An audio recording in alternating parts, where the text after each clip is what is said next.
자, 수능 국어 파이널 최종 점검 시간입니다. 자, 수능을 10일 정도 앞둔 이 시점에서 우리가 영역별로 지금 문제의 유형과 풀이 방식에 대해서 마지막 점검하고 문제풀이에 활용하기 위한 그런 시간입니다. 자, 이 시간은 수능 국어의 비문학 독해에 대한 이야기입니다. 이름 독서라고도 하죠. 자, 비문학은 어떻든 수능에서 3개의 제시문이 제시가 될 것이고, 자, 매년 수능의 가장 큰 관건이 되는 굉장히 난이도가 높은 그런 영역입니다. 그 이유는, 자, 봅시다. 자, 비문학이 이렇게 제시문이 이렇게 쭉 나옵니다. 제시문이 나오죠, 이렇게. 제시문이 이렇게 나오는데, 일단 기본적으로 이 제시문의 영역이 굉장히 방대하다는 겁니다. 그리고 요즘은 굉장히 전문적이에요. 그리고 문학 같은 경우는 나름대로 공부한 작품들이 수능에 출제될 가능성이 있지만 비문학의 제시문은 항상 처음 읽는 글이다. 부담이 되는 거죠. 그죠? 그 다음에 제시문과 더불어서 이렇게 문제가 이렇게 딱 제시가 됩니다. 그렇죠? 자, 제시문을 통해서 우리는 이 문제를 해결하는 것이 목표다. 목적이다. 자, 이렇게 봤을 때 우리는 글도 잘 읽어야 되고 그 다음에 문제도 정확하게 풀어야 된다. 자, 그러나 결론은 뭘까요? 글을 읽은 독해를 완성하는 것이 아니라 문제를 정확하게 풀어서 정답을 맞추는 것이 우리의 목적이다. 자, 이렇게 봤을 때, 자, 먼저 간략하게요. 제시문을 우리가 그냥 읽으면 안 돼요. 제시문이라고 하는 것은 반드시 나름대로의 구조를 갖고 있어요. 그래서 일단 기본적으로 이렇게 단락들이 이렇게 딱 나눠지죠. 단락들이요. 자, 1, 2, 3, 4, 5 이런 방식으로 단락이 나눠집니다. 그러면 단락은 외형적으로 나눠있기 때문에 여러분들이 시각적으로 볼 수 있지만 우리가 한 번 더 작업을 해야 될 부분이 있다. 그게 뭐냐면은 이 글은 나름대로 완결성을 갖고 있기 때문에요. 대체적으로 첫 단락과 마지막 단락을 이렇게 딱 나누면은 글이 처음과 중간과 끝으로 되어 있다라고 한번 다시 재구성해 볼 수가 있습니다. 비문학 독해를 하실 때 여러분들이 가장 중요하게 생각해야 될 지점이 어디냐? 그것은 바로 이 처음 부분이다. 처음 부분이다. 왜 처음 부분이 중요하냐? 이 처음 부분은 이 글을 쓴 사람이 이 글을 통해서 이야기하고자 하는 뭐가 나오냐면 글의 방향이 제시되기 때문이다. 그래서 자, 어떤 화제가 제시될 수도 있고 아니면 어떤 논제가 제시될 수 있고 문제 제기가 나타날 수도 있다. 그러면 이 중간 부분은 뭐냐? 여기서 제시된 글의 방향이 뭐 하는 거냐면 구체화되는 거예요. 구체화되는 겁니다. 구체화되면서 자, 구체화할 때는 여러 가지 방법을 쓸 수가 있겠죠. 예를 든다든지 분류한다든지 분석한다든지 뭐 등등등의 방법을 쓴단 말이에요. 그리고 끝에 가서 반드시 지금까지 한 이야기를 뭐 한다? 마무리해주는 구조로 이렇게 되어 있다. 자, 수능의 독해는 기본적으로 이런 틀로 되어 있다. 자, 그 다음에 이제 우리의 궁극적인 목적인 문제로 한번 가봅시다. 자, 그러면 비문학 독해 문제는 4문제가 나오든 5문제가 나오든 6문제가 나오든 자, 지금부터 이야기하는 이 5가지 문제 유형으로 다시 한번 정리해 볼 수가 있다. 자, 5가지가 뭐냐? 가장 첫 번째 나오는 문제가 우리가 흔히 알고 있는 내용의 일치에 관한 문제입니다. 내용의 일치. 자, 두 번째 문제가 뭐냐? 두 번째 문제는 자, 여기 이만큼에다가 기억해서 밑줄을 쫙 그어서 이것의 의미를 파악해라. 또는 이것과 관련되는 사례로 적절한 걸 찾아라. 이런 문제 나올 수 있습니다. 자, 세 번째 문제는 논지 전개 방식. 자, 말로 할게요. 논지 전개 방식은요. 문제가 이렇게 나올 수 있습니다. 윗글에 대한 설명으로 적절한 것. 그런데 내용을 보니까 논지전개 방식이요. 또는 서술상의 특징 이렇게 나올 수도 있고 또는 글쓰기의 전략 이런 말로 나오더라도 똑같은 유형의 문제라는 겁니다. 자, 네 번째 문제는 수능에서 가장 관건이 되는 3점짜리 문제. 보통 보기로 제시되어 있는 형태의 유형입니다. 자, 이 문제가 가장 난이도가 높고 이 문제를 잘 해결하는 것이 사실상 비문학 독해에서의 아주 중요한 분기점이 될 수 있는 문제죠. 자, 5번째 문제는 어휘력의 문제. 이렇게 되어 있습니다. 자, 여러분들이 이렇게 문제와 제시문을 이렇게 딱 맞닥뜨렸을 때 가장 먼저 하셔야 될 작업이 뭐냐? 자, 일단 문제와 제시문을 통합적으로 인식하라는 겁니다. 다시 말하면 이것은 별개가 아니라 하나의 몸이다. 그런데 목적은 뭐다? 제시문을 통해서 문제를 해결하려고 하는 것이니까 철저하게 초점 자체를 어디다 맞춘다? 문제에다 맞춰야 된다는 겁니다. 자, 그리고 두 번째 이제 여러분들이 하셔야 될 작업이 뭐냐? 문제가 이렇게 1번부터 5번까지 있다고 해서 이것을 순서대로 푸는 것이 아니다는 사실입니다. 이 문제를 순서를 재구성하시는 겁니다. 자, 예를 들면요. 다섯 번째 있는 이 어휘와 관련되는 문제는요, 비문학 독해의 전체적인 구조를 완전히 정리를 안 했다 하더라도 풀 수 있는 문제입니다. 독해하기 이전에 풀 수 있는 문제라는 거예요, 그럼. 자, 그래서 여기다 1번 이렇게 합시다. 독해 과정에서 배제하셔도 좋습니다. 자, 이렇게 보시고요. 자, 그 다음에 이제 내용 일치의 문제라든가 사례와 관련되는, 의미 사례와 관련되는 이런 문제들은 실질적으로 글을 다 읽고 풀려고 하지 말고, 자, 어떻게 풀자? 독해의 과정에서 풀어버리자. 이 글은 처음 보는 글입니다, 여러분. 그리고 글을 완벽하게 읽을 수가 없어요, 한번 읽고 나서. 자, 읽고 나서 다시 어떤 내용을 찾아 들어갈 때 그 지점을 찾기도 힘들 뿐만 아니라, 자, 의미가 헷갈릴 수가 있는 가능성이 크기 때문에, 자, 뭐라? 독해 과정에서 해결한다. 그리고 논지 전개 방식에는 이제 4번에 있는 보기는 통상적으로, 자, 독해를 하고 난 이후에, 자, 글을 잘 읽고 난 이후에 문제를 푸는 것이 좋겠다. 자, 어휘는 아까 뭐였죠? 독해 이전에 해결해도 좋다. 글을 읽기 이전에도 좋다. 이겁니다. 자, 그래서 먼저는 제시문과 문제를 통합적으로 보되 문제를 기준으로 잡고, 자, 문제의 순서를 이렇게 쫙 재구성해보라 라는 이야기입니다. 이게 여러분들이 비문학 독해를 접하는 첫 번째 단계입니다. 아시겠죠? 자, 그러면 지금부터 어휘부터 시작해서 이제 내용 일치 쭉 가서 이러한 문제의 유형들을 어떠한 방법을 통해서 해결할 것인가, 이 부분에 대한 설명을 드리도록 하겠습니다. 자, 첫 번째는 독해 이전에 풀어도 좋은 어휘에 대한 문제. 자, 그럼 어휘에 대해서는 비문학에서 뭘 물어보느냐? 두 가지를 물어봐요. 하나는 그 어휘의 문맥적인 의미를 파악할 수 있느냐? 자, 두 번째는 사전적인 의미를 파악할 수 있느냐? 이 두 가지를 묻거든요. 그러면 문맥적인 의미는 어떻게 풀어야 될까? 여러분들이 문맥적 의미를 느낌으로 푸는 사람들이 많습니다. 절대 그러면 실패할 수가 있어요. 자, 문맥적 의미는 말 그대로 문맥에 의해서 결정되지는 의미입니다. 자, 여기다 선생님이 입다라는 말을 쓰고 밑줄 하나 딱 그었습니다. 자, 앞에 봅시다. 자, 옷을 입다. 자, 이번에는 피해를 입다. 이번에는 어떤 은혜를 입다. 자, 똑같은 입다지만은 옷을 입다, 피해를 입다, 은혜를 입다 할 때마다 이 입다의 의미가 다 달라지죠. 은혜를 입다는 뭐 도움을 받았다는 이야기 아니겠어요? 옷을 입다는 것은 뭔가 착용했다는 말 아니겠습니까? 자, 그러면 뭐겠어요? 밑줄 그어진 어휘의 의미를 규정해주는 말, 결정해주는 말이 대부분 어디가 있다? 앞부분에 이렇게 있다는 겁니다. 경우에 따라 뒤에 있기도 하지만 거의 대부분 앞에 있어요. 그래서 앞에 있는 이 입다를 결정해주는 이 어휘의 성격에 따라서 문맥적 의미가 같을 수도 있고 다를 수 있다는 사실. 아시겠죠? 자, 그 다음에 두 번째 이제 사전적 의미가 이제 출제되는 경우가 있을 수 있습니다. 근데 사전적 의미는 거의 다 무슨 문제로 나오느냐? 한자어로 이해하라는 문제입니다. 한자어. 이게 알면 알고 틀리면 틀릴 수 있는 문제란 말이에요. 자, 그럼 포기해야 될까요? 모르면 그렇지 않습니다. 자, 사전적 의미의 어휘 문제가 나왔을 때 우리가 쓸 수 있는 방법이 있습니다. 그게 뭐냐?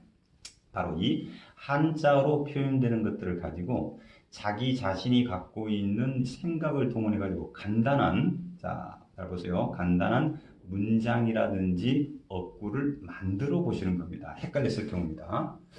자, 변성되다 하고 변화되다는 것은 의미가 비슷한 것 같지만 굉장히 다릅니다. 자, 이것은 성질이 변화한다는 것이 굉장히 포괄적인 이야기잖아요. 포괄적인 단어잖아요. 자, 이런 것들을 문장이나 어구로 간단하게 만들어 보시면은 그 의미에 대해서 조금 더 구체성을 지닐 수 있을 것이다. 포기하지 마시고 어휘 문제들은 반드시 응용해 보시라. 자, 두 번째, 내용 일치의 문제로 한번 가보겠습니다. 내용의 일치. 반드시 출제되는 문제죠. 제가 여기다가 별표를 무려 이렇게 3개를 치겠습니다. 왜냐?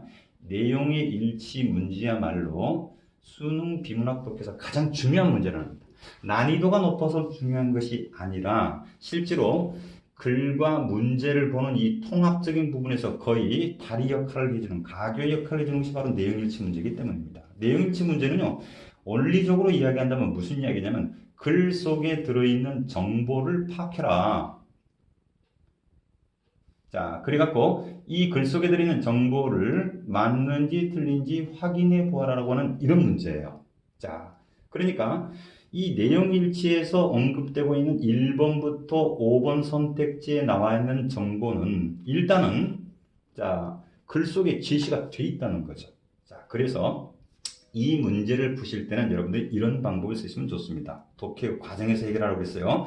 자, 예를 들어서 1번부터 5번 답지에 보면요. 반드시 어떤 키워드가 있습니다. 주로 주어의 형식을 많이 취해요. 자, 예를 들면은 태계 이황의 이와 기에 대한 관점, 뭐 이런 것들이 있다고 합시다. 자, 관점은 뭐뭐뭐뭐이다. 이렇게 돼 있단 말이에요. 그러면 이황의 이와 기에 대한 관점, 이 부분은 반드시 어떻다? 제시문 속에 들어있다는 사실입니다. 그러면 여러분 우리가 독해를 하는 과정에서 이 부분이 언급되었을 때 반드시 그 문장 또는 그 단락까지 읽고 나서 이 문제를 해결해 버릴 것. 아시겠습니까? 자, 이렇게 쭉 정리를 하면은 어떤 효과가 있냐. 독해의 과정에서 문제를 해결한다는 이점도 있지만은 대체적으로요, 내용이 일치 문제가 예를 들면 1단락, 2단락에서 5문제가 나오지가 않아요. 이것은 전체적으로 펼쳐서 나오기 때문에 이 문제를 해결함으로써 글 전체의 내용을 정리해낼 수도 있다라는 겁니다. 아시겠죠? 그래서 이 내용의 일치 문제는 반드시 이런 문제를 검토하셨어요. 이렇게 키워드를 반드시 밑줄을 그신 다음에 이 부분이 나왔을 때 글을 읽는 과정에서 해결한다. 아시겠죠? 자, 세 번째 문제입니다. 세 번째 문제의 유형은 자, 특정한 부분에 대한 어떤 의미를 파악해라. 또는 이와 관련된 어떤 사례를 찾아라 라는 문제입니다. 자, 의미를 파악하라는 문제는요, 사실상 문제 유형이 두 가지 형태로 나타날 수 있어요. 하나는, 자, 첫 번째는 앞뒤의 문맥이라든지, 특히 그 단락이라고 하는 어떤 구조를 활용하면 그냥 풀 수 있는 문제. 이거 나와 있는 거예요. 근데 이제 조금 여기서 난이도가 어려진 문제가 두 번째 문제입니다. 그게 바로 뭐냐면은, 자, 의미를 추론해가지고 정리하라고 하는 추론적 의미를 파악하는 문제입니다. 추론적인 의미는요, 글 속에 구체적으로 제시가 되어 있지 않습니다. 직접적으로 제시가 되어 있지 않아요. 자, 이럴 때는 그럼 어떤 방법을 쓸까?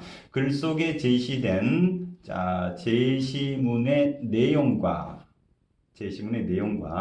자, 뭐 하고요? 자, 선택지에 나와 있는 내용, 자, 선택지의 내용을 이렇게 비교 검토하셔야 됩니다. 선택지에 나와 있는 말은 어떻다고요? 글 속에 제시되어 있지 않다는 말이에요. 그러면 제시문의 내용과 선택지의 내용이 얼마만큼의 연관성을 갖고 있는가를 따져보시는 겁니다. 연관성 또는 이 제시문의 내용과 선택지의 내용이 어떤 인과성을 유지하고 있는가. 자, 이런 부분들을 기준으로 해서 선택지를 판단하셔야 됩니다. 자, 물론 제시문에 나와 있는 내용을 명확하게 아는 것이 이 문제풀이의 출발점이겠죠. 자, 사례를 묻는 문제가 있습니다. 이 문제는 기억에 대한 정확한 의미를 설정하셔가지고, 자, 의미나 성격을 파악해가지고 그대로 적용하는 문제입니다. 적용하는 것은요, 1번부터 5번 선택지에서 유사한 것을 찾아내시면 됩니다. 유사성이나 공통점의 기초에서 문제를 풀어가시면 충분하게 해결할 수 있습니다. 자, 여러분 앞으로 돌아가 보세요. 3번 문제도 뭐 하면서 푸는 문제다? 글을 읽는 독해 과정에서 해결해라. 됐죠? 자, 네 번째 문제의 유형으로 한번 가보도록 하겠습니다. 자, 네 번째 문제는 논지 전개 방식에 대한 문제였죠. 논지 전개 방식. 자, 그런데 정확하게 이야기하면요, 이 말은 두 개의 의미를 동시에 갖고 있습니다. 자, 제가 중간에 끊어볼게요. 이것은 논지를 파악해서 그 논지가 어떻게 전개되고 있는가를 묻는 단계성을 갖고 있는 문제입니다. 그럼 논지가 뭐냐? 논지라고 하는 것은 글 속에 들어있는 중심적인 내용이죠. 중심적인 내용. 아까 선생님이 이야기했을 때, 어디서 본 것 같다. 자, 논지는 무엇에 대한 이야기란 말이에요. 그럼 무엇은 어디 있다고 그랬어? 아까 선생님이 글의 방향을 제시하는 이 부분에 있다라고 이야기했죠. 그래서 첫 번째 단락의 마지막 부분 또는 두 번째 단락의 첫 문장 정도에 거의 제시가 되어 있다. 그러면 그대로 이 부분을 기준으로 삼으세요. 중심 화제 또는 논제 또는 문제 제기 이런 거란 말이죠. 자, 전개 방식이라는 건 뭘까요? 자, 이 논지를 어떤 방식으로 풀었었느냐 하는 것이니까 어떻게 해당하는 거예요? 어떻게. 그래서 논지 전개 방식은 무엇을 어떻게 하는 말로 이렇게 정리해 볼 수 있겠죠. 그럼 어떻게 펼쳤다고요? 자, 여기에 나와 있는 글의 중심적인 대상을, 자, 중간을 거쳐서 끝으로 가는 과정이 뭐냐라는 것을 묻는 거란 말이에요. 그래서 어떻게 이 부분은 이렇게 중간 부분하고 끝 부분에 대한 이야기다. 자, 글을 독해하시고 나서 먼저 정확하게 논지를 찾으시고 그 논지를 중간 끝으로 가면서 어떻게 펼치고 있는가라고 정리를 해보시면 반드시 선택지에 그 내용을 담고 있는 답지가 있다. 아시겠죠? 이게 바로 논지 전개 방식에 대한 문제다. 자, 5번째 문제로 한번 가보겠습니다. 자, 수능 비문학 독해의 관건이 되는 문제입니다. 자, 보기 제시형 문제입니다. 자, 이렇게 보기가 딱 제시가 돼요. 이렇게. 보기가 제시된다는 말은 어떤 문제냐? 제시된 제시문과 그 다음에 이렇게 또다시 제시한 보기의 관계를 통해서 문제를 해결하라고 하는 거예요. 그래서 자, 그런데 이 보기에 해당되는 문제의 난이도가 높아지는 이유는 뭐냐면 보기에 사용되고 있는 이 부분이 다양한 형태를 지닌다는 겁니다. 자, 이 보기가 말이죠. 자, 읽어봅시다. 첫 번째, 그냥 어떤 글이 나올 수가 있어요. 글이 나올 수가 있어요. 보통 철학적인 지문 같은 데서 많이 출제가 되죠.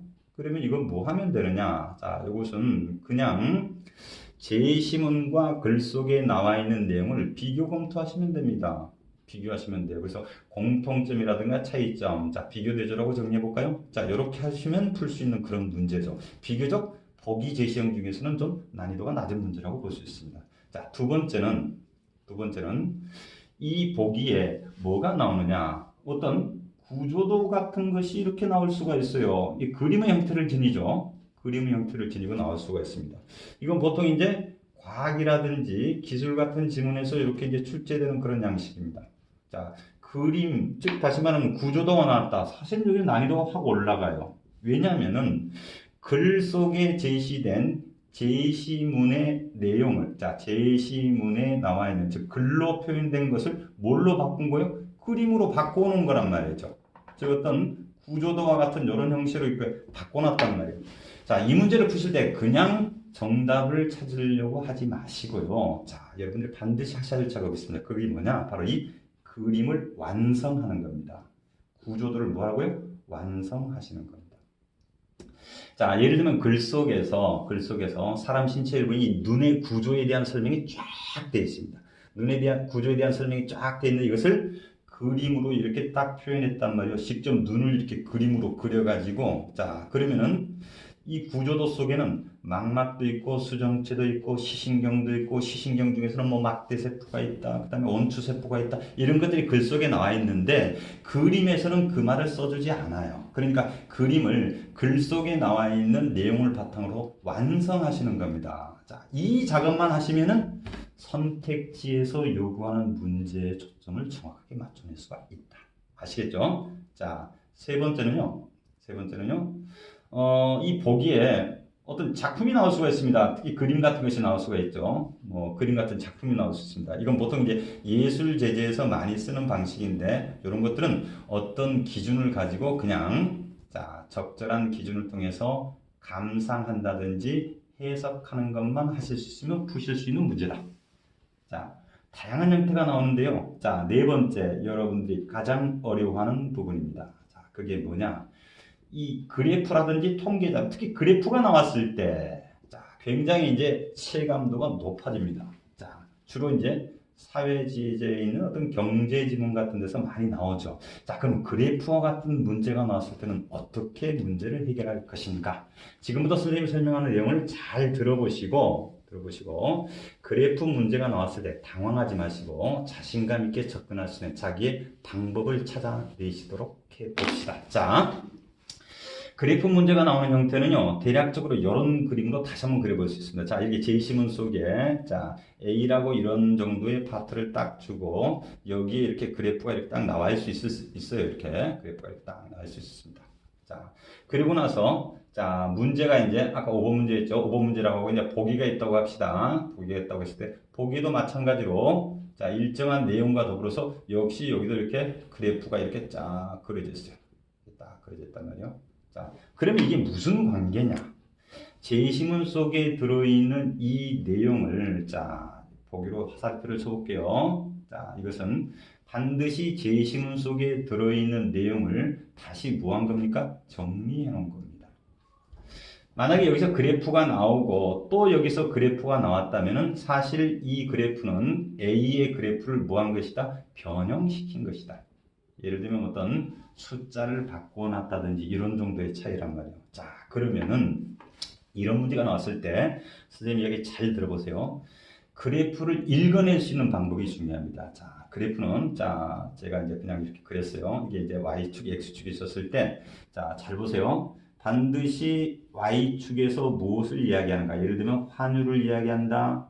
x축에서 물가를 이야기한다. 자, 이러면 자, 이 지점을 명확하게 부착하시고요. 자, 그래프의 양상이 자, 이렇게 뭐 직선의 형태든지 아니면 곡선의 형태든지 뭐 이런 양상이 생길 거란 말이에요. 이럴 때 제시문도 마찬가지고 보기도 마찬가지지만 어떤 지점에 반드시 어떤 기준점이 존재한다는 사실입니다. 여러분 이것만 찾아내시면 그래프를 거의 다 해석하시는 거예요. 아시겠죠? 자, 그래서 기준점을 찾고 그 다음에 이 그래프를 해석할 때 글 속에 제시된 어떤 공식이라든지 이런 부분들을 잘 활용하시고 간단한 수리적인 계산 능력만 여러분들이 적용하신다면 충분히 정답을 해결할 수 있다. 실제로 그래프는요, 이 기준점을 중심으로 해서 위로 가든 아래로 가든 왼쪽으로 가든 오른쪽으로 가든 그 이동의 방향이나 성격을 묻는 문제가 나온단 말이에요. 그러니까 제시된 글 속에서 했던 공식과 수리적인 계산에 대한 연습 이것만 조금 해주신다면 충분히 3점짜리의 보기 문제, 그래프 문제를 해결할 수 있다. 아시겠죠? 자, 선생님이 여러분들한테 자, 하나의 좀 당부를 좀 드리고 싶습니다. 이 문제는 지금 선생님이 이렇게 이야기한 것이 이해가 됐다고 해서 문제가 풀리지 않습니다. 반드시 훈련을 해보셔야 됩니다. 자기 손으로 훈련을 해보셔야 돼요. 그래서 아직 시간이 좀 있기 때문에요. 6월, 9월 모의고사 그리고 작년 수능이나 재작년 수능 기출문제를 중심으로 해서 이 그래프 문제가 나오는 것들을 좀 찾으셔가지고 자, 많이 풀지 않아도 됩니다. 딱 세 문제만 여러분들이 연습을 해보시기 바랍니다. 자, 선생님이 지금 이야기했던 내용에 기초해서 세 문제를 연습을 하시되 시간이 좀 걸리더라도 스스로의 힘으로 한번 해결을 해보시고 그 다음에 해설지를 보시고 완결성을 갖고 정리를 해주시란 말이에요.